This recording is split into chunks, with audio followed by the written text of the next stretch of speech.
하나님의 말씀을 봉독합니다. 오늘은 창세기 47장 11절부터 31절까지를 보겠습니다.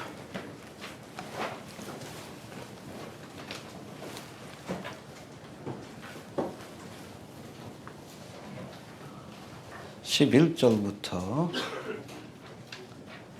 마지막 절까지 교독합니다.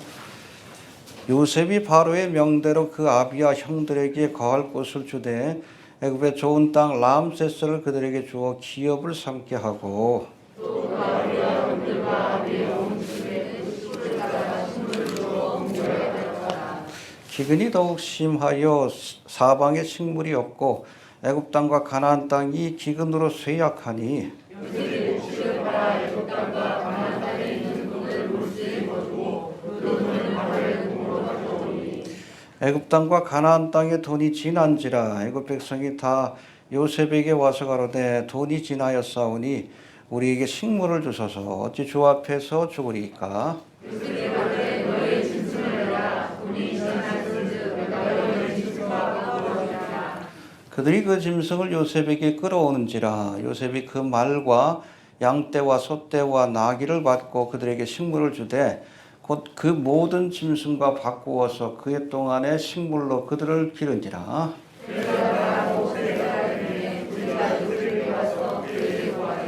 우리가 주께 숨기지 아니하나이까 우리의 돈이 가하였고 우리의 짐승들과 주께로 돌아서오니 주께 낼 것이 아무것도 남지 아니하고 우리의 몸과 주께 뿐이라. 우리가 어찌 우리의 전지와 함께 주의 목전에서 죽으리이까. 우리 몸과 우리 토지를 식물로 사소서 우리가 토지와 함께 바로의 종이 되리니 우리에게 종자를 주시면 우리가 살고 죽지 아니하고 전지도 황폐치 아니하리이다. 그러므로 요셉이 애굽 전지를 빼앗아서 바로에게 드리니 애굽 사람이 기근에 몰려서 각기 전지를 파니라 땅이 바로의 소유가 아니니라. 요셉이 애굽 이 끝에서 저 끝까지의 백성을 성읍들에 옮겼으나 제사장의 전지는 받지 아니하였으니 제사장은 바로에게서 노를 받으리라. 바로의 주는 녹을 먹어서 그 관절을 깔지 아니하였더라. 요셉이 백성에게 이르되 오늘날 내가 바로를 위하여 너희 몸과 너희 전지를 샀노라. 여기 종자가 있으니 너희는 그 땅에 뿌리라. 주의 5분의 1을 바로에게 상납하고 4분은 너희가 취하여 전제의 물건을 삼고 너희의 양식도 삼고 너희 집사람과 어린아이의 양식도 삼으라. 그들이 가로되 주께서 우리를 살리셨사오니 우리가 주께 은혜를 입고 바로의 종이 되겠나이다. 요셉이 애굽 토지법을 세우매 그 5분의 1이 바로에게 상납되나 제사장의 토지는 바로의 소유가 되지 아니하여 놀라게 이르니라. 이스라엘 족속이 애굽 고센 땅에 거하며 거기서 산업을 얻고 생육하며 번성하였더라.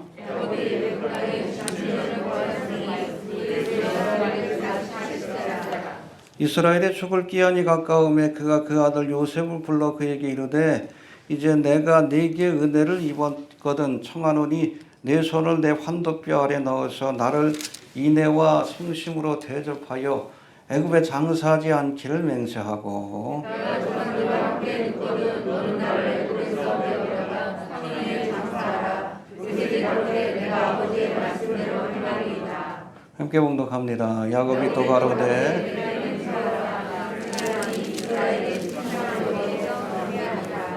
아멘. 해봅시다. 요셉 프로젝트.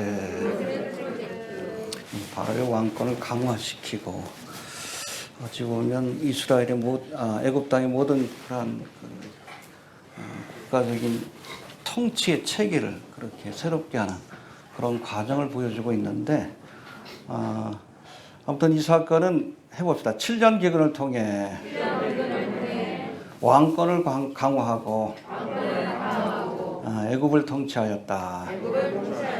예, 여러분 이 사건은 7년 되고 난 뒤에 요셉이 누구를 예표한다 그랬죠? 예수님이 이제 요셉이 애굽 땅에 와서 통치자가 된 것처럼 7년 대환란의 끝에 누가? 예수님이 이 땅에 오셔서 이 땅을 다스리십니다. 똑같은 상황이 펼쳐져요. 그래서 우리가 이 요셉이 어떻게 정치 제도를 이렇게 새롭게 정리하고 정비해서 애굽 땅을 통치하는지를 우리가 살펴보면 앞으로 천년왕국 기간 동안에 주님께서 어떻게 세상을 통치할지를 우리가 알 수 있다는 겁니다. 굉장히 중요한 단서입니다. 알겠습니까? 그런 예표적 사건, 중요한 사건이기 때문에 하나하나 살피면서 아무튼 우리가 천년왕국 기간 동안에, 여러분 천년왕국도 완벽한 하나님의 나라는 아니에요. 임시적인 기간입니다. 메시아의 통치를 보여주는. 이 천년왕국 기간 동안에 죄가 있어요, 없어요? 있어요. 반역 사건도 있고. 거기에 대한 단초가 되는 말씀도 오늘 본문에 나오는데, 아무튼 이 천년왕국 기간 동안에 예수님이 어떻게 세상을 통치하시고 이 통치 뒤에 어떻게 궁극적인 하나님의 나라를 건설하게 될지, 또 그 나라의 모습은 어떠한 모습인지 우리가 좀 살펴보고, 굉장히 흥미롭습니다. 어떻게 보면 요한계시록에도 안 나오는 내용들이 자세하게 나오는데 좀 정리하는 시간이 좀 될 수 있기를 바랍니다. 먼저 그전에 우리 지난 시간에 배운 말씀도 잠깐 살펴봅니다. 야곱이 요셉이 살아있다는 소식을 듣고 애굽 땅에 올라갈 때에 이스라엘의 숫자가 몇 명? 70명. 그런데 430년 뒤에 돌아올 때는 몇 명? 남자 장정만 60만. 군대 갈 수 있는 사람들만. 전체는 200만 명이 넘는 큰 민족으로 그렇게 자랄 수 있도록, 성장할 수 있도록 일부러 하나님께서 애굽 기름진 고센 땅으로 옮겨 놓으신 겁니다. 할렐루야. 해봅시다. 하나님이 옮겨 놓으신 것이다. 이게 고센 땅의 하나의 인큐베이터예요. 이스라엘이라는 그런 민족이 성장하고 자라날 수 있는, 태동할 수 있는 인큐베이터로 애굽 땅, 고센 땅으로 이렇게 옮겨 놓으신 겁니다. 알겠습니까? 예.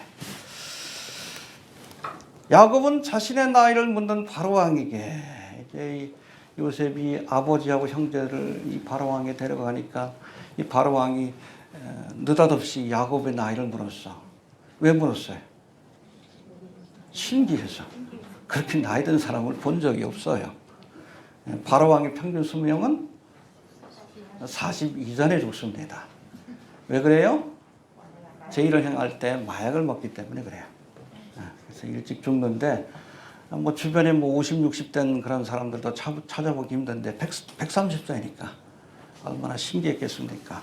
그때 여러분 이 야곱이 바로왕에게 자신의 삶을 돌아보면서 고백을 하는데, 여러분 이것이 바로 야곱의 인생 회고록입니다.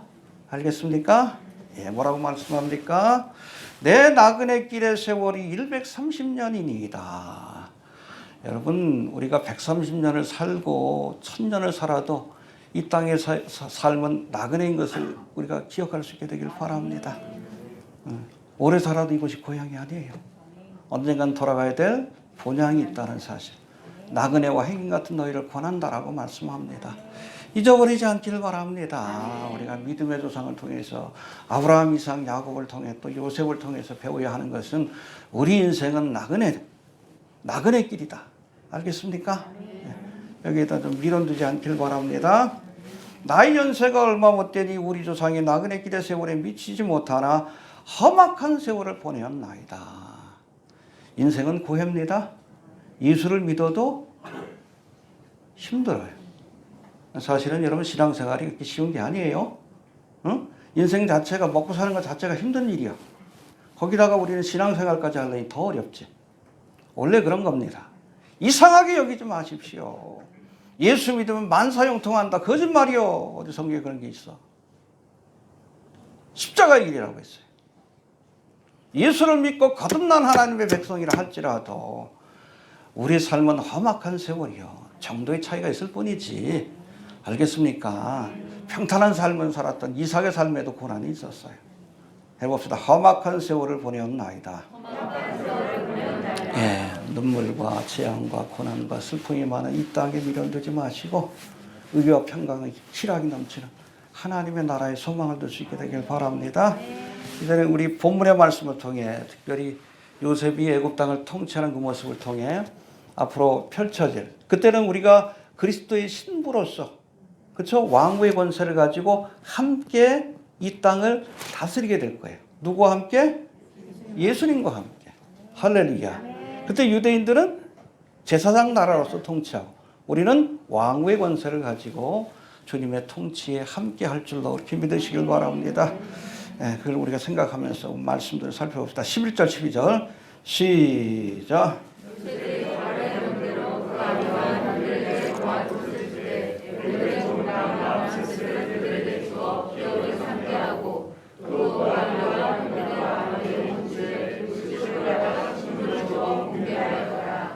가나안 땅에서 형제들을 또 아버지를 부른 요셉이 애굽 땅 가운데서도 가장 기름진 고센 땅을 기업으로 주었어요.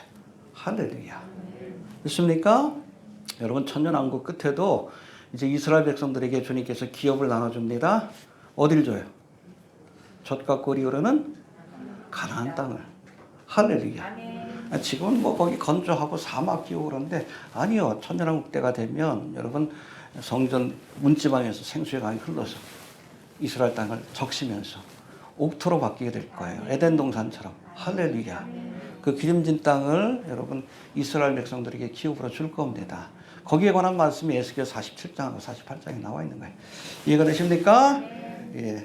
그리고 우리 27절의 말씀도 중요한데 한번 봅시다. 시작.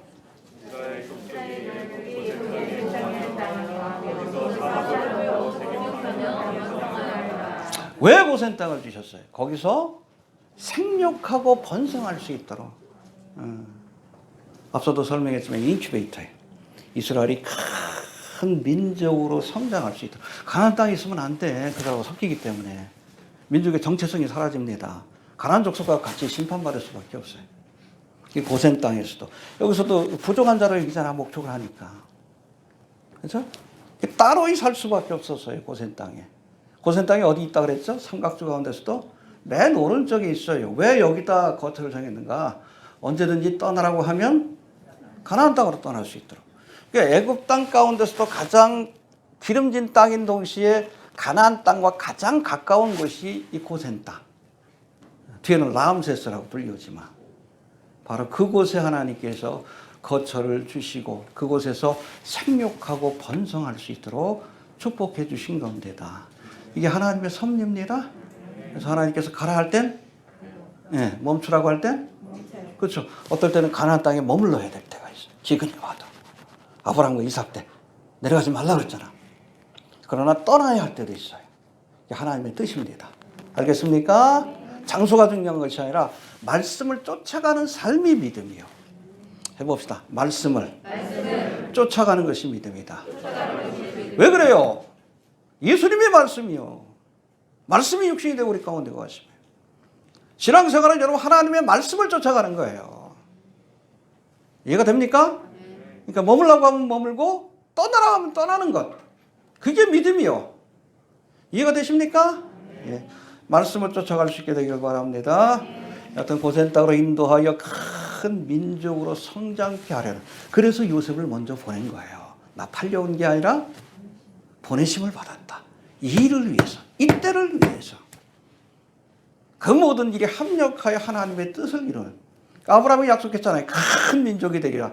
바로 이 사건을 통해서 하나님께서 하나님의 언약하신 약속을 이루는 하나님의 경륜과 섭리의 과정을 우리에게 보여주고 있다는 겁니다. 믿는 자의 삶에 우연은 없습니다. 그래서 우리가 잘 몰라도 하나님께서 머물라고 하시면, 가라고 하시면 가시길 바랍니다. 나는 몰라. 하나님의 뜻이 있습니다. 알겠습니까? 또 이 7년의 대기근 동안 이스라엘을 애굽의 기름진 땅으로 불러 저들에게 특별한 은총을 베푸신 이 사건은, 잘 들으세요. 장차 7년 대환란의 그 기간 동안에 예수님이 이스라엘 백성들을 고토로 돌아오게 해서 그 젖과 꿀이 흐르는 가나안 땅을 기업으로 줄 그 사건의 예표적인 모습이라고 이해하시면 됩니다. 할렐루야. 지금 유대인들이 이스라엘로 다 돌아왔어요? 안 돌아왔어요. 얼마나 돌아왔을까요? 전 세계 유대인이 몇 명이야? 아, 이거 찾다가 머리 쥐나는 줄 알았어요. 여기 몇 명이라고. 여기 또 1,400만, 여기 2,200만. 그래. 왜 그런가 했더니 보니까는 족보를 가지고 있고 스스로 유대인이라고 생각하는 사람이 한 1,400만. 전 세계. 이 사람들은 확실한 사람들이요. 그리고 유대인인 걸로 생각하는 사람들.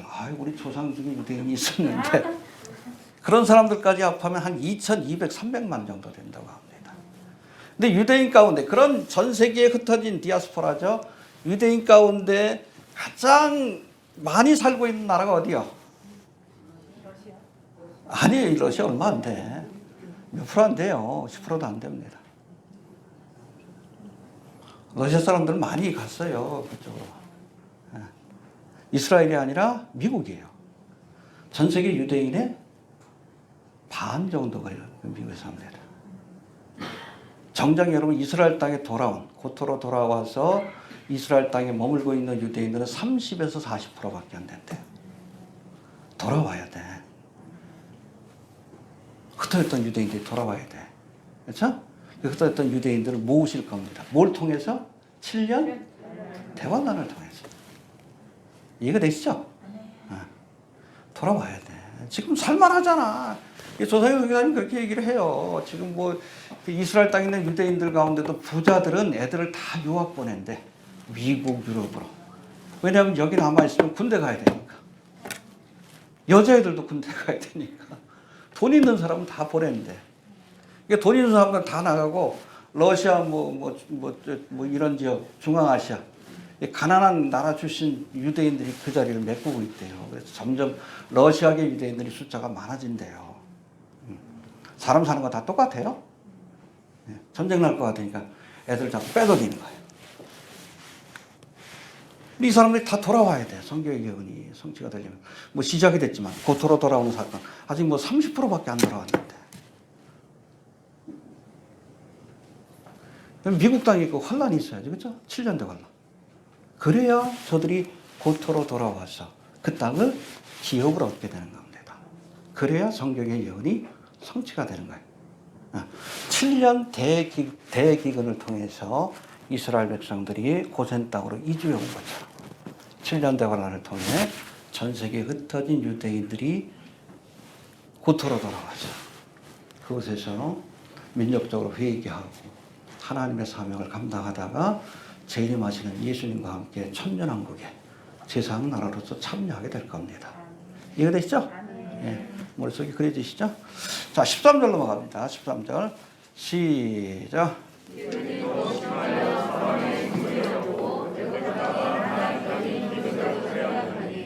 예, 이 기근이 애굽 땅에만 내려진 것이 아니라 어디에도 애굽 땅은 세상 나라 상징해요.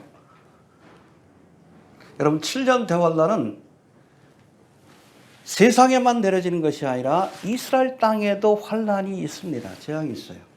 뭐 전반부에는 없을 거라고 보고 있습니다. 많은 학자들이. 7인가 나팔의 재앙. 이때는 하나님의 재앙이 패스오버 할 것이다. 그러나 여러분 7년 대환란 중반부에 적그리스도가 뭘 세웁니까? 자기 우상을 성전에다 세우고 본격적으로 이스라엘 백성들을 박해하기 시작할 때 이때 환란과 함께 재앙이 내려지게 될 거예요. 그때는 빨리 피해야 합니다. 그렇죠? 가나안 땅에 재앙이 내려졌을 때, 기근이 내려졌을 때 어디로? 하나님이 예비하신 도피처인 애굽 땅의 고센 땅으로 피했듯이 그래야 사는 거예요. 7년 대환란 때는 하나님께서 어디에다가 도피처를? 요르단, 보스라, 페트라일 거라고 얘기하는 사람도 있고 부세이라고 하는 사람도 있지만 어찌됐든 지금의 요르단 그 지역에 이 고센 땅과 같은 재앙을 피할 수 있는 도피처를 예비해 주실 겁니다. 할렐루야. 그래서 이스라엘 가운데 3분의 1을 하나님께서 보존시켜 주시다가 재림하신 후에 저들과 함께 천년왕국을 건설하실 것이다 라고 말씀합니다. 알겠습니까? 해봅시다. 재앙이 오면 요셉이 있는 곳으로 가야 한다. 알겠습니까? 우리는 재앙이 임하기 전에 요셉이 있는 곳 어디요? 천국으로 올라가는 겁니다. 믿습니까? 이스라엘 백성들도 마찬가지요. 7년 더 환란이 시작이 되고 여러분 후 3년 반 본격적인 환란이 시작될 때는 하나님이 계신 것 부세이라 하나님이 예비하신 도피처로 가야 살 수 있는 겁니다. 환란 날엔 하나님을 찾을 수 있게 되길 바랍니다. 자, 우리 14절 15절 봅시다. 14절 15절 시작.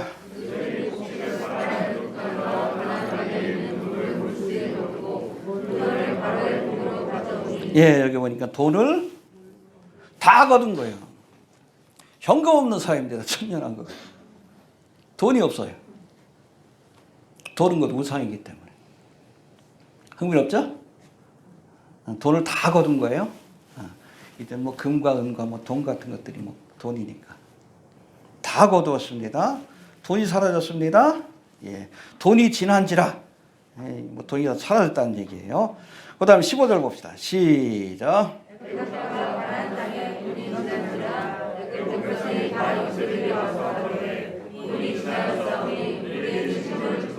예, 예. 어찌 주 앞에서 죽으리까. 할렐루야. 예, 돈이 있을 때는 돈을 가지고선 여러분 식물을 샀어요. 먹을 걸. 돈이 사라지니까 누굴 찾았어? 요셉을 찾았지. 돈이 없어야 여러분 예수님 찾습니다. 알겠습니까? 예. 하나님과 재물을 그래서 여러분 천년왕국 때는 돈을 없애는 거예요. 현금 없는 사회가 이루어질 거라고 그렇게 봅니다. 예. 돈은 우상이요. 현대인의 우상은 돈입니다. 돈 때문에 울고 웃고 돈 때문에 사람들 죽이고 하나님보다 돈을 더 의지하죠. 심지어 교인들도.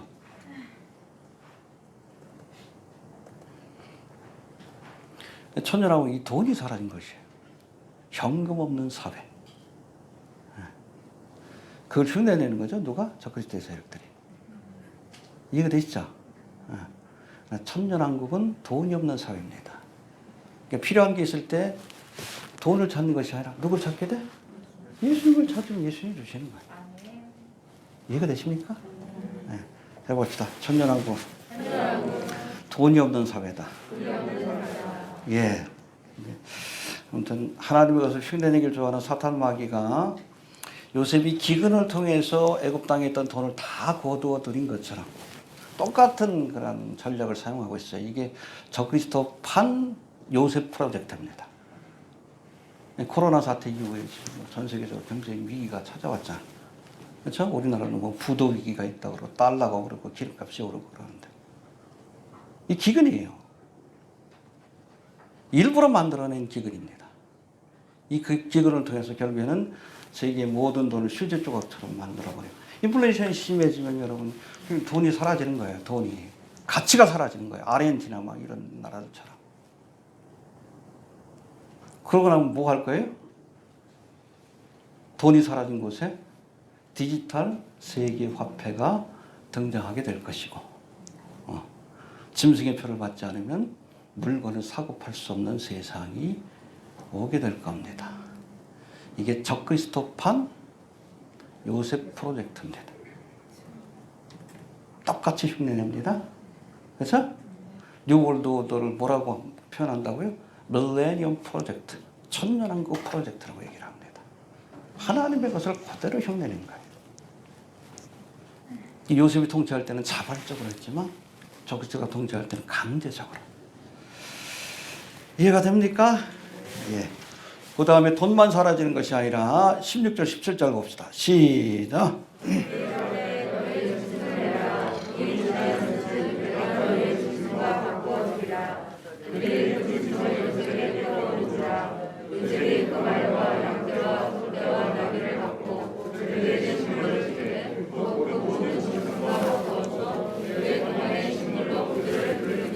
예, 애굽 땅에 돈이 사라지자 이번에는 요셉이 애굽 사람들이 기르던 짐승을 받고 곡식을 나누어 주었습니다. 해봅시다. 짐승을 받고. 이건 동산이에요. 유동자산인데나 지금으로 말하면 그 차예요. 돈이 사라지니까 자기 갖고 있는 금덩어리도 갖고 오고 차도 갖고 오고. 알겠습니까?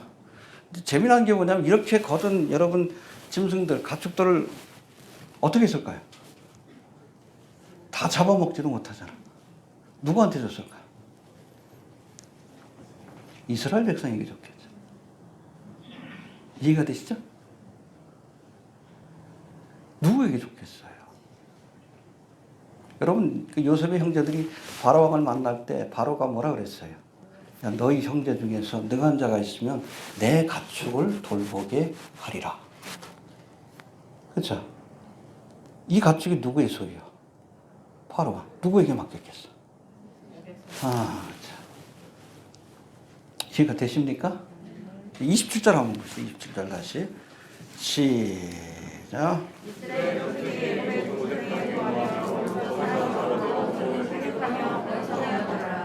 예, 여기서 산업이라고 되어 있는데 히브리어로는 아하즈라고 해서 재산을 의미합니다. 프로퍼티. 땅이 아니에요. 무슨 재산을 얻어? 많은 가축들을 얻은 거예요. 돌보지만 돌보는 사람이 거의 뭐 주인 행사하는 거니까. 알겠습니까? 네. 여러분 전도서 2장 26절에 보면 잘 들으세요. 하나님이 그 기뻐하시는 자에게는 지혜와 지식과 희락을 주시나 죄인에게는 노고를 주시고 저로 모아 쌓게 하사 하나님을 기뻐하는 자에게 주게 하신다. 해봅시다. 악인들이 쌓게 하시고 의인들이 누리게 하신다. 이게 하나님의 방법이에요. 부지런히 악인들이 쌓게 하시고 그리고 그것을 의인들에게 주신다. 왜 그래요? 하나님? 의인들의 손에 재물이 있어요. 바르게 쓰기 때문에 그래요. 악인들의 손에 재물이 있으면 악한 일에 씁니다. 의인들의 손에 재물이 있으면 의로운 일에 써요. 정말 여러분 물질적인 축복을 받기 원하면 내가 그것을 감당할 만한 의로운 사람이 되어야 돼요. 안 그러면 여러분 오히려 돈이 없는 게 복이에요. 이해가 됩니까? 해봅시다. 악인으로 쌓게 하시고 의인으로 누리게 하신다.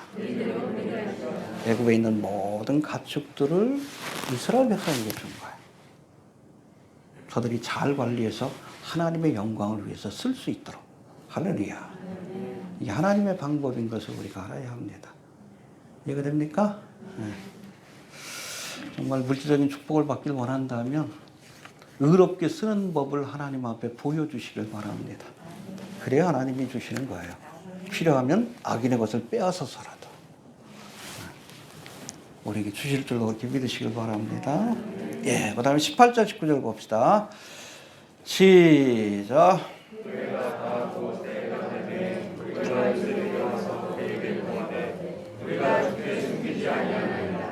우리의 돈이 다하였고 우리의 지킬 때가 주께로 돌아갔사오니 주께 된 것이 아무것도 남지 아니하고 우리의 몸과 조직뿐이라. 우리가 어찌 우리의 전지와 함께 우리 몸과 우리 육체를 힘으로 하소서. 우리가 주와 함께 바라는 뿐이니 우리에게 전자를 주시면 우리가 살고 죽지 아니하고 전지도 죽지 아니하리라. 예, 이제 양식을 얻기 위해 돈과 가축을 가져왔던 애굽 사람들이 이제 자신들의 몸과 전지, 땅이죠, 밭이죠. 이것을 누구에게 바칩니까? 요셉에게 바쳐서 스스로 바로 왕의 종이 되고자 했습니다. 자발적으로 그렇게 했어요. 25절 한번 봅시다. 25절 다시. 25절 시작.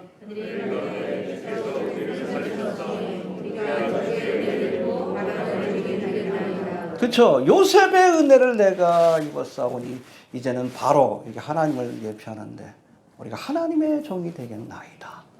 해봅시다. 자원하는 마음으로 하나님의 종이 되고자 했다. 이게 그리스도인이에요. 이해가 됩니까?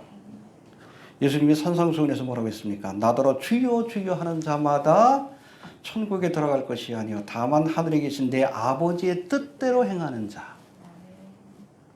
여러분 우리가 주여 주여라는 고백 속에는 무슨 고백이 또 포함되어 있는 거예요? 나는 하나님의 종입니다. 종은 누구의 뜻대로 사는 거예요? 아버지의 뜻대로, 하나님의 뜻대로. 그게 진정한 그리스도인이에요. 그게 종이에요. 우리가 그리스도인이 되는 것은 하나님의 종이 되는 거예요. 근데 이집트 애굽 백성들이 자원하는 마음으로 요셉의 바로의 종이 되고자 했습니다. 이게 진정한 그리스도인인 겁니다. 근데 저 그리스도는 자원하는 마음으로 종이 되게 하는 게 아니라 억지로 종이 되게끔 만드는 거예요. 어떻게? 돈을 없애고 동산을 없애고 부동산까지 다 빼앗아서 그 다음에 짐승의 표를 받지 않으면 먹고 살 수 없도록 만드는 이게 결국엔 적그리스도의 종이 되게 하는 거예요. 여러분 짐승의 표라고 할 때 이 표가 헬라어로는 카라그마인데 무슨 뜻입니까? 본래는 노예의 표식이에요. 이게 적그리스도판 요셉 프로젝트입니다. 해봅시다. 기근을 통해 노예로 만든다. 요셉은 자발적으로 그렇게 하게끔 했어요. 먼저 은혜를 베풀고. 이게 하나님의 방식입니다.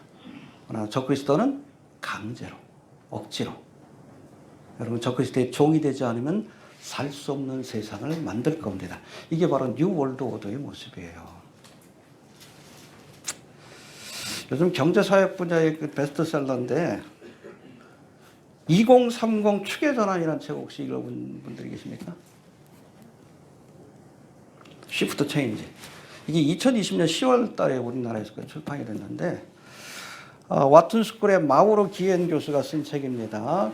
근데 이게 뭐냐면 코로나 이후의 세상이 어떻게 변할지 2010년, 2030년이 되면 세상이 어떻게 변할지 이게 그레이트 시프트가 일어난다는 그레이트 리셋 여러 가지를 보여줘요. 그래서 뭐 사회 분야, 뭐 교육 분야 다 보여주는데 거기 7장의 제목이 뭐냐면 앞으로 2030년이면 소유가 없는 세상이 된다.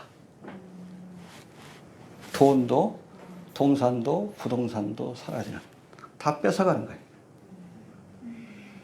완벽한 공산주의 사회가 구현되는 겁니다. 언제까지? 2030년까지 얘네들의 프로젝트예요. 소유가 사라져요. 먹고 살려면 짐승의 표를 받고 결국에는 저들의 종이 되어야 하는 거예요. 이게 적그리스도판 요셉 프로젝트입니다. 그래서 물론 7년 대관람 기간 동안에는 둘 중에 하나예요.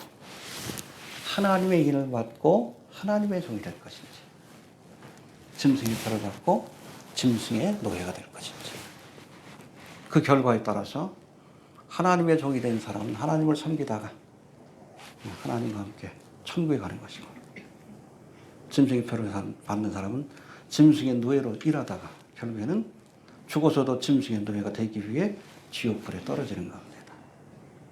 알겠습니까? 항상 여러분 사탄 마귀는 하나님의 것을 미미 흉내낸다. 그래서 지금은 적그리스도판 요셉 프로젝트가 진행되고 있는 코로나 사태를 통해서 지금 세계 경제가 지금 엉망이잖아. 의도된 거예요. 그래서 현금을 다 사라지게 하고 여러분 유동자산을 다 빼앗아갈 것이고 그 다음에 여러분들의 땅 부동산까지 다 빼앗아가지고 결국엔 여러분 적그리스도 짐승의 표를 받지 않으면 저들이 주는 식량을 받지 않으면 먹고 살 수 없는 세상이 와요. 이게 7년 대환란의 모습이요. 그 전에 우리가 고센당으로 가야죠. 그렇죠?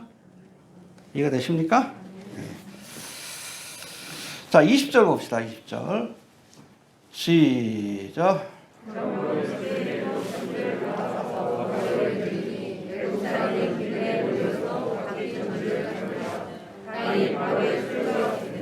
여기 보니까 땅이 누구의 소유가 돼요?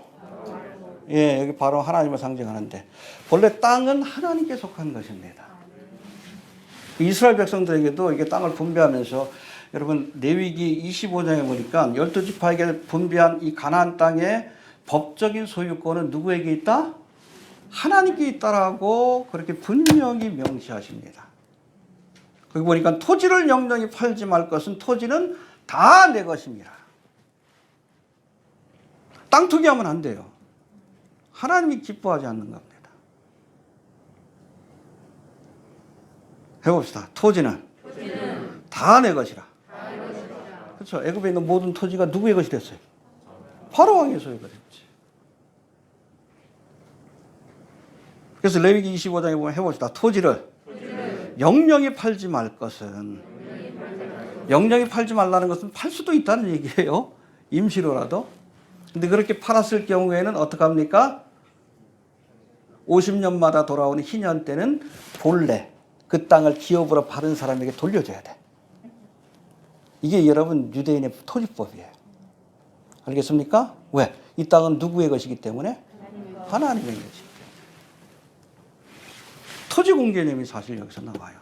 이거 얘기하면 자꾸 뭐 공산당 묻기라는데 아니요. 우리나라 대통령 가운데 토지 공개념을 처음 들여온 사람이 있어. 누구예요? 박정희 씨. 그린벨트가 토지 공개념이. 그렇죠? 개인의 소유인데도 거기 집을 못 져. 그게 바로 토지 공개념이에요. 공적인 용도로 써야 한다. 사실 이거 공산주의 사상에서 온 거예요. 박정희 씨가 사실은 뭐 재판도 받은 남로당 출신이라서 이런 계획경제 있죠? 4차 5개년제. 계획경제는 여러분 공산주의 개념이에요. 원래 구소련에서 하던 일이야. 흥미로운 것은 구소련에서는 실패했어. 사람들이 게을러서. 유일하게 그것을 성공한 나라가 우리나라예요. 계획경제 자체가 공산주의 경제체제입니다. 너무 이데올로기 이렇게 나누게 되면 우리가 성경 말씀을 이해를 하는데 좀 제한이 있어요. 이해가 되시죠? 여하튼 하나님께서는 특별히 이스라엘 백성들에게는 토지 공개념에 이 땅은 누구에게 속한 것이다? 하나님께 속한 것이다. 그게 무슨 뜻인가 하면 이걸 가지고 불로서도 그렇고 투기의 대상으로 삼지 말라는 이야기입니다. 알겠습니까? 예. 여러분 데살로니가후서 3장 10절에 보면 누구든지 일하기 싫어하거든 먹지도 말라. 땅 가지고 불로서도 그러면 하나님께서 기뻐하지 않는 일이라는 이야기입니다. 이해가 되시죠? 우리나라 뭐 조물주 위에 건물주가 있다고 하잖아요. 어쩔 수 없는 사정도 있지만 그렇죠. 근본적으로 적어도 천년왕국 기간 동안에는 여러분 부동산 투기는 사라질 가운데다. 땅 없는 분들 걱정하지 마십시오. 알겠습니까? 예수님이 다 나눠주실 거예요. 거기서 열심히 농사해가지고 그걸로 먹고 살면 돼요. 이해가 되십니까? 자, 21절 봅시다. 시작.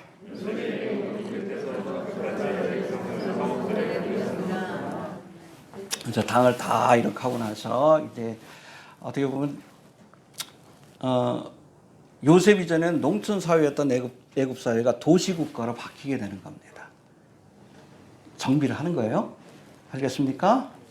여러분 앞으로 천국의 모습은 목가적인 농촌의 모습이 아니라 처음 여러분 에덴 동산은 농촌하고 비슷하죠. 근데 천국의 모습은 도시입니다. 거룩한 성 새 예루살렘. 성이라는 것이 시티예요. 도시입니다. 해봅시다. 천국은 도시다. 에덴 동산은 왜 목가적이야? 사람이 없으니까 별로. 근데 천국에 구원받은 사람들이 같이 살아야 되잖아. 신천신지 새 예루살렘. 도시입니다. 이렇게 흩어졌던 사람들을 도시로 모아서 그들을 통치한 거예요. 요셉의 뜻대로. 여러분 천국의 모습이 그렇습니다. 천년왕국도 마찬가지야. 이제 전 세계에 흩어졌던 사람들을 도시로 모아서 예수님께서 그곳을 통치하게 될 겁니다. 할렐루야. 그때 우리는 주님과 함께 그 통치에 참여하는 겁니다. 문화의 비유가 바로 그거예요. 한 문화를 가지고 10문화를 남긴 자에게 10고을을 다스리는 권세. 이해가 되시죠? 해봅시다. 천국은 도시다. 지옥도 도시다. 그렇죠? 큰 성 바벨론과 거룩한 성 예루살렘. 똑같은 도시지만, 그렇죠? 최초의 도시가 어디요? 뭐 최초의 도시는 아닌데 최초의 하나님을 대적한 도시가 있잖아요. 바벨타. 똑같은 도시지만 누가 통치하느냐에 따라서 하나님을 대적하는 그런 나라가 될 수도 있고 주님이 통치하시는 하나님의 나라가 될 수도 있는 겁니다. 해봅시다. 누가 다스리는가가 중요한 것이다. 네, 국가적으로 대통령이 바로 서야 돼. 지금 경제적인 위기인데 참 걱정스럽죠. 응? 누가 통치하느냐에 따라서 똑같은 것이지만 이것이 하나님의 나라가 되기도 하고 또 하나님의 뜻을 대적하는 적그리스도의 나라가 되기도 한다는 것. 천국의 모습은 도시다. 그래서 천년왕국 기간 동안에도 사람들을 주님께서 만드신 도시에 모이게 하시고 그곳에서 누구의 다스림을 받습니까? 바로 여러분들의 다스림을 받게 되는 거예요. 예수님께로부터 권세를 위임받은 하나님의 백성들, 구속받은 백성들이 천년왕국 기간 동안에 세상을 다스리게 될 것이죠. 자, 그리고 22절 한번 봅시다. 시작.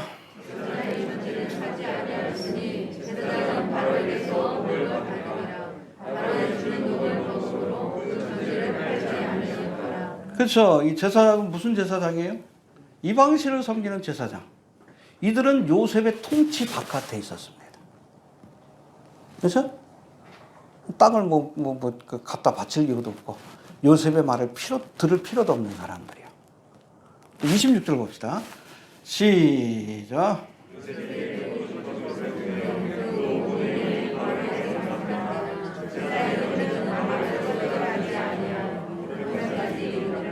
아우람 컨트롤이 안 되는 세력이에요. 여러분 잘 들으세요. 천년왕국 기간 동안에도 이 애굽의 제사장의 후예들이 있습니다.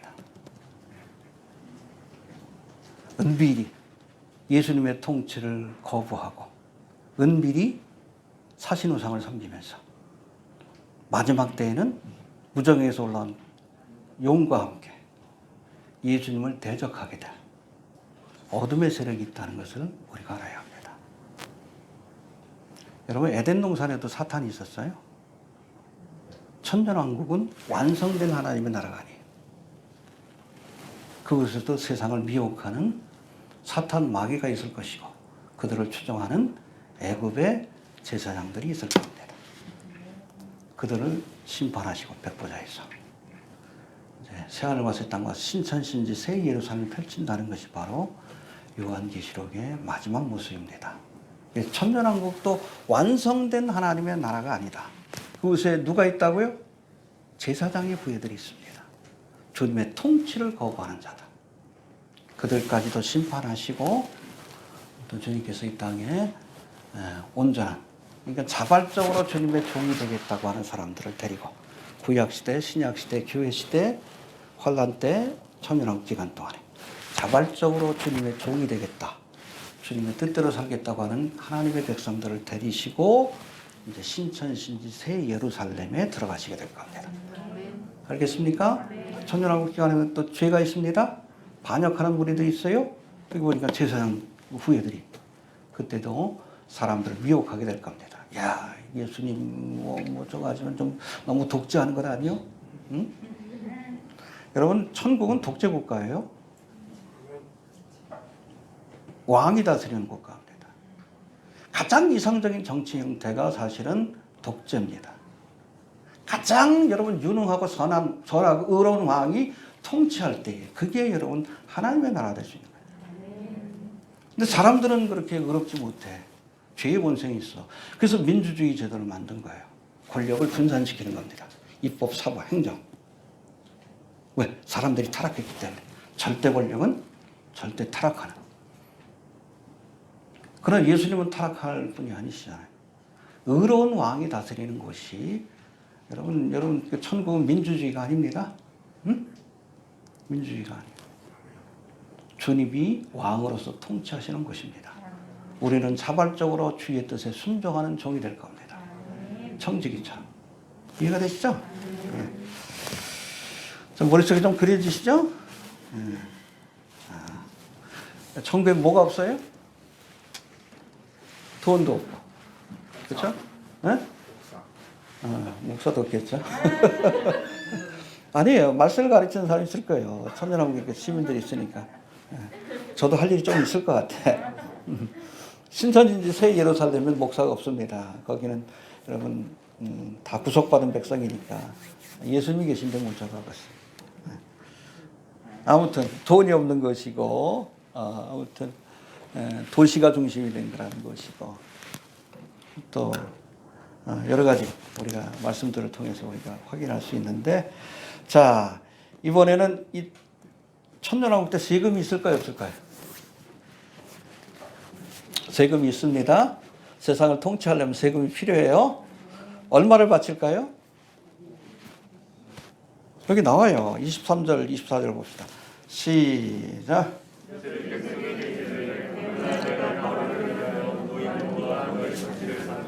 여기 종자가 있으니 너희는 그 땅에 안되리라. 수시에 5분의 1을 올려서 삭감하고 4분은 너희가 치러요. 너희는 물려도 너희 양식도 삼고 너희 집사람과 우리의 양식도 삼으라. 예, 얼마를 바칩니까? 많은 것 같아요? 지금도 여러분 대부분 다 기독교인들은 5분의 1 이상을 바쳐요. 교회에서 11조 하시죠? 그리고 세금으로 한 10분의 1을 드리잖아요. 그렇죠? 원천 징수하는 거 부가세도 10%인데. 이해가 됩니까? 그렇게 하면 5분의 1. 왜냐하면 천년왕국은 재정일치의 사회예요. 이해가 되십니까? 그러니까 11조도 예수님께, 세금도 예수님께. 그래서 그 11조가 아니라 그때는 5일조를 낼 것이다. 그렇게 얘기를 합니다. 많은 것 같아요? 안 많아요. 지금으로 따져도. 이 당시 기준으로 따져도 이 당시 이게 BC 1700년경인데 이때 하무라비 법전이 발견이 됐어요. 그 당시에 기록된 바벨론의 법인데 아수르인가요? 아수르의 법인데 그 하무라비 법전을 보면 세금이 추수의 50%에서 66%. 엄청나죠. 근데 요셉은 20%밖에 안 받았어요. 얼마나 관대하고 자비합니까? 그렇죠? 천년왕국 때도 세금을 냅니다. 5일조를 낼 거예요. 11조도 내고 세금도 10분의 1을 내고.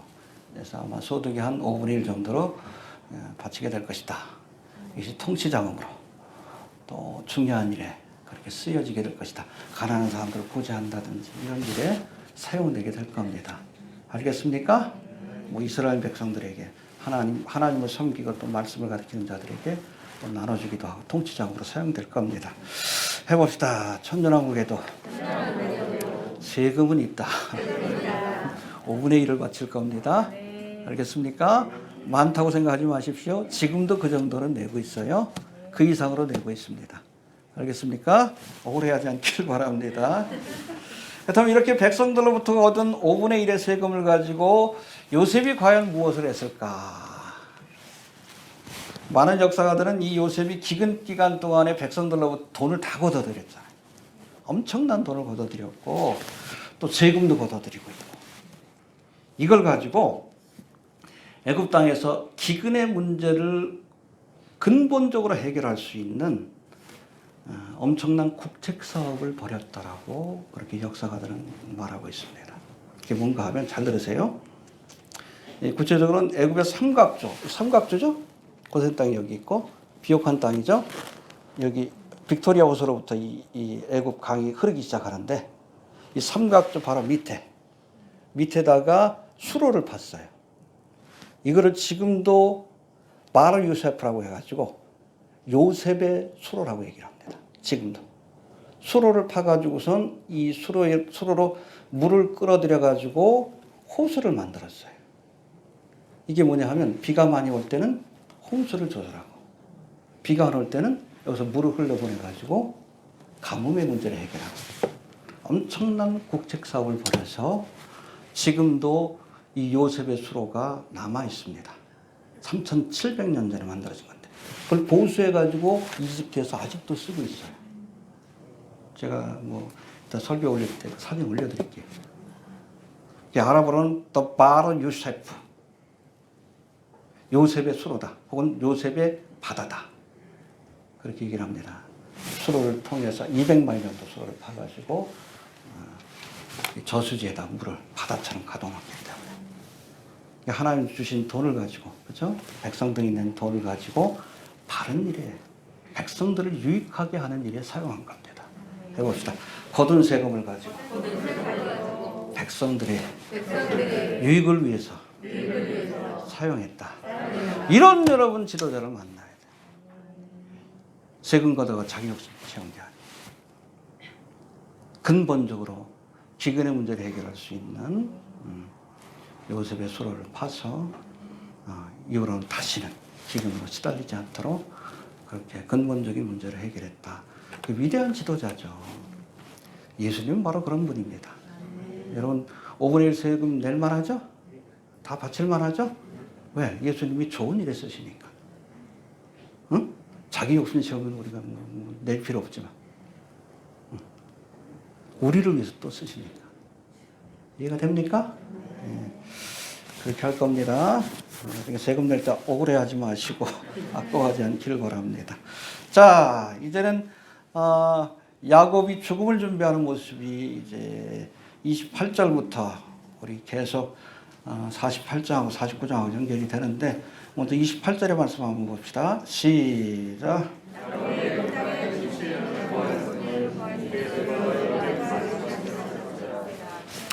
예, 28절부터 32절까지는 애굽 땅에서 요셉과 함께 17년을 머문 야곱이 요셉에게 유언을 남기는 장면인데, 지난 시간에 말씀드린 것처럼 사실은 야곱의 생애 147년 이 기간 중에 애굽 땅에서 보낸 이 17년의 기간이 가장 평안하고 행복한 기간이에요. 그렇죠? 꿈에 그리던 요셉을 만나서. 우리 그리스도인들도 끝이 좋아야 돼요. 그렇죠? 시작과 과정에는 고난이 많았지만, 험악한 세월을 보냈지만 마지막이 좋아야 돼. 주님 오실 날이 가깝습니다. 끝이 좋아야 돼. 아무리 지금까지 믿음 생활 잘하면 뭐 할 거예요? 끝이 좋아야 돼. 마지막에라도 예수님 바라보면 우평강도라도 되지. 여태까지 잘해오다가 여러분 예수님 모른다 그러면 가룟 유다 아니요. 험악한 세월을 보냈지만 130년 동안 그래도 마지막 17년 동안은 평안한 삶을 살았어. 요셉의 품에 안겨가지고 죽잖아. 예수님 품에 안겨 죽잖아. 우리도 그렇게 종말을 맞이할 수 있게 되길 바랍니다. 요셉의 품에서 복된 우리가 마지막, 역사적으로 지금 주님 오실 날이 가까운 마지막 때인데 더욱 주님을 좀 가까이 하면서 그렇게 좀 보낼 수 있게 되길 바랍니다. 29절 30절 봅시다. 29절 30절 시작. 이스라엘의 주를 기한이 가까우매 그가 가을에 요셉을 불러 그에게 이르되 이제 내가 너희를 잃어버리는 청하노니 내 중에 뼈에 넣어서 나를 믿어와 중심으로 데려가여 애굽에 돌아가지 않기를 유지하고 내가 조상들과 함께 묻거든 너는 나를 애굽에서 메어다가 선정에 장사하라. 요셉이 이르되 내가 아버지의 말씀대로 행하리이다. 지금 요셉의 생애 가운데 가장 행복한 그러한 곳을 보낸 것이 애굽의 고센 땅이지만 그래도 그의 마음은 어디 있었습니까? 가나안 땅에 있었어요. 그래서 내 시체를 여기다 묻지 말고 애굽에서 메어다가 선영에, 그래서 조상들이 묻힌 땅이 어디예요? 헤브론 막벨라고. 뒤에 보면 이제 요셉이 아버지의 시체를 가지고선 막벨라로 가서 그렇게 아버지를 장사 지내는 장면이 아주 길게 설명이 나와요. 여러분, 우리가 여기 이 땅에서 평안하고 행복한 삶을 산다 할지라도 우리의 마음은 어디 있어야 돼요? 가나안 땅에 있어야 합니다. 언젠가 돌아가야 될 그 하나님의 나라, 우리가 잊어버리지 않길 바랍니다. 요셉도 그랬잖아요. 우리 50장에서 다시 한번 살펴보겠지만, 너희들이 이제 가나안 땅으로 돌아갈 때 내 해골을 메고 올라가라. 그렇죠? 자기도 가나안 땅에 묻히고 싶다. 이 요셉의 무덤이 있어요. 가나안 땅에. 어디 있습니까? 아브라함과 이삭과 야곱의 무덤은 막벨라 그래. 헤브론에. 요셉의 무덤은 세겜 땅에 있어요. 세겜 땅에. 야곱의 문물이 있는 사마리아의 세겜 땅에. 거기 있어요. 얼마 전에 그것을 아랍 사람들이 헤쳐나가지고 문제가 되고 좀 그런 적이 있는데, 아무튼 거기 보면 요셉의 무덤이라는 곳이 있습니다. 요셉도 여러분 어떻게 보면 그의 생애 가운데 대부분을 다 애굽 땅에서 보냈어. 거기서 부귀 영화를 누리고. 그래도 그의 마음은 애굽 땅에 있었던 것이 아니라 어디에 있었어요? 가나안 땅에 있었어. 그러니까 내 해골이라도 내 미라를 메고 가라. 그래서 여러분 출애굽하는 장면을 막 봐봐요. 출애굽기에. 근데 요셉의 해골을 관을 들고선 가나안 땅을 향해 출발하는 이스라엘의 모습을 보여줍니다. 그러니까 믿음의 조상이에요. 아브라함과 이삭과 야곱과 요셉. 가나안 땅에 묻히길 원합니다. 네. 우리가 가나안 땅에 우리의 마음을 두고 좀 살아가 주게 되길 바랍니다. 마지막으로 31절 봅시다. 시작.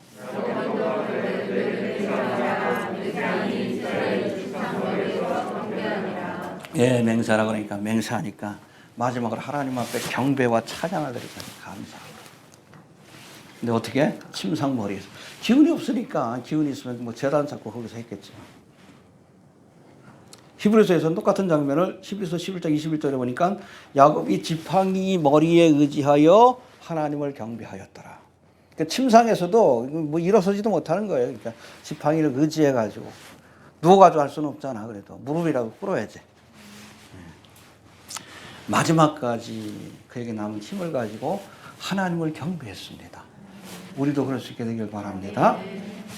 다윗도 여러분 솔로몬에게 왕권을 주고 나서 논전의 기운이 다 빠져가지고 힘이 없는데도 마지막으로 솔로몬에게 그렇게 왕권을 물려주면서 축복하면서 다윗도 침상에서 하나님을 경배했다. 죽을 때까지 하나님을 경배한 거예요. 우리도 좀 그럴 수 있게 되길 바랍니다. 해봅시다. 마지막까지 하나님을 경배하는 자들이 되자. 그러니까 가나안 땅에 묻히는 거예요. 그런 믿음이 있으니까. 그렇죠? 마지막까지. 정리합니다. 요셉이 7년 기근을 통해 애굽 땅에 있는 돈과 가축과 땅과 백성들을 바로 왕의 소유로 돌리고 이렇게 거둔 땅을 백성들에게 돌려줘 이곳에서 농사를 짓고 추수한 것에 5분의 1을 바치게 했습니다. 여러분 애굽의 백성들이 자원하는 마음으로 바로의 종이 되고자 했어요. 자원하는 마음으로 하나님의 종이 되고자 하는 사람들이 진정한 그리스도인입니다. 이후로는 여러분 바로 왕이 요셉이 나누어준 땅을 가지고 관리하는 청지기로서 충성했어요. 우리 그리스도인들은 하나님의 종, 청직입니다. 우리에게 주어진 모든 것들은 다 하나님이 맡겨주신 거예요. 내 게 아니에요. 여러분의 돈도 여러분 게 아니요. 여러분의 건강도, 탤런트도, 지혜도, 지식도, 기회도 이게 청직의식을 가져야 돼. 내가 주여 할 때 거기 고백이 나는 종입니다. 주님께서 내게 맡겨주신 겁니다. 그렇죠? 내 게 아니에요. 맡겨주셨으니까 더 열심히 해야 돼. 응? 내게 맡겨주신 사업에도 더 열심히 해야 되고 공부도 더 열심히 해야 되고 내 게 아니니까. 시간도 하나님께서 주신 거예요. 열심히 주님을 위해서 시간도 쓰고 건강도 하나님 주신 거예요. 맡겨주신 겁니다. 그게 그리스도인이요. 내 것이 아니라 하나님의 것이다. 자발적으로 요셉이 이집트 사람들이 요셉과 바로의 종이 되고자 했던 것처럼 우리도 그렇게 해야 합니다. 적그리스도는 강제로 노예로 만드는 거예요. 강제로. 이게 바로 적그리스도판 요셉 프로젝트입니다. 코로나 사태를 일으키고 전 세계적인 경제 위기를 일으킨 이유, 그 뒤에 여러분 사탄 마귀가 우리를 종으로 만들고자 하는 흉악한 계획. 어디서 배웠어요? 성경에서 배운 거예요. 성경에서. 하나님의 것을 흉내내고 있는 겁니다. 뉴월드 오더도 어디서 배웠어요? 성경에서 배운 거예요. 문제는 누가 통치하는가가 중요한 거예요. 의의 왕 요셉이 통치하며 지혜의 왕 요셉이 통치하며 그것이 천국이 되지만 사악한 여러분 적그리스도가 통치하며 그것이 바로 지옥과 같은 세상이 펼쳐지게 되는 겁니다. 알겠습니까? 예. 요셉이 기근과 세금으로 거둔 돈과 재물을 가지고 뭘 했어요? 자기 욕심을 채우지 않았습니다. 에? 요셉의 수로를 건설하여 백성들을 유익되게 한 것처럼 할렐루야. 하나님으로부터 권세를 위임받은 지도자들은 주신 권세를 가지고 자기 욕심을 채우면 안 돼요. 백성들을 유익하게 하고 하나님이 기뻐하시는 일에 사용할 수 있어야 합니다. 그게 청지기로서의 사명이에요. 이해가 되시죠? 기근과 재앙이 몰아닥친 애굽 땅이지만 요셉이 통치함으로 죽음의 땅이 사분한 반야 생명의 땅으로 변한 것처럼 죄악과 환난이 많은 이 땅이지만 주님이 이 땅에 오셔서 이것을 통치하시면 이것이 바로 에덴 동산과 같은 낙원 하나님의 나라가 펼쳐지게 될 겁니다. 할렐루야. 그게 바로 천년왕국이에요. 마라나타 주 예수여 오시옵소서. 여러분 세상의 지도자들에게 기대를 걸지 마십시오. 뭐 문재인이든 이재명이든 윤석열이다. 그들이 의의 왕이고 지혜로운 왕이라면 주님이 오실 이유가 없는 겁니다. 그들로서는 안 되기 때문에 예수님이 오셔서 직접 이 땅을 다스리게 될 겁니다. 그 나라가 바로 주님이 다스리는 하나님의 나라, 천년왕국이 될 것이고, 그때 우리 구속받은 백성들은 주님과 함께 그 통치에 참여하게 될 겁니다. 하여튼 주신 문화에 충성하십시오. 이게 5문화를 남겨야 우리가 5國을 다스릴 수 있는 권세가 얻는 것이고, 10문화를 남기면 10國을 다스릴 수 있는 권세를 얻게 되는 겁니다. 끝까지 어떤 최선을 다해서 주님 앞에 충성하는 이분들이 되시길 바랍니다. 주신 말씀을 들고 기도합니다. 하나님 은혜 감사합니다. 오늘도 귀한 말씀을 통해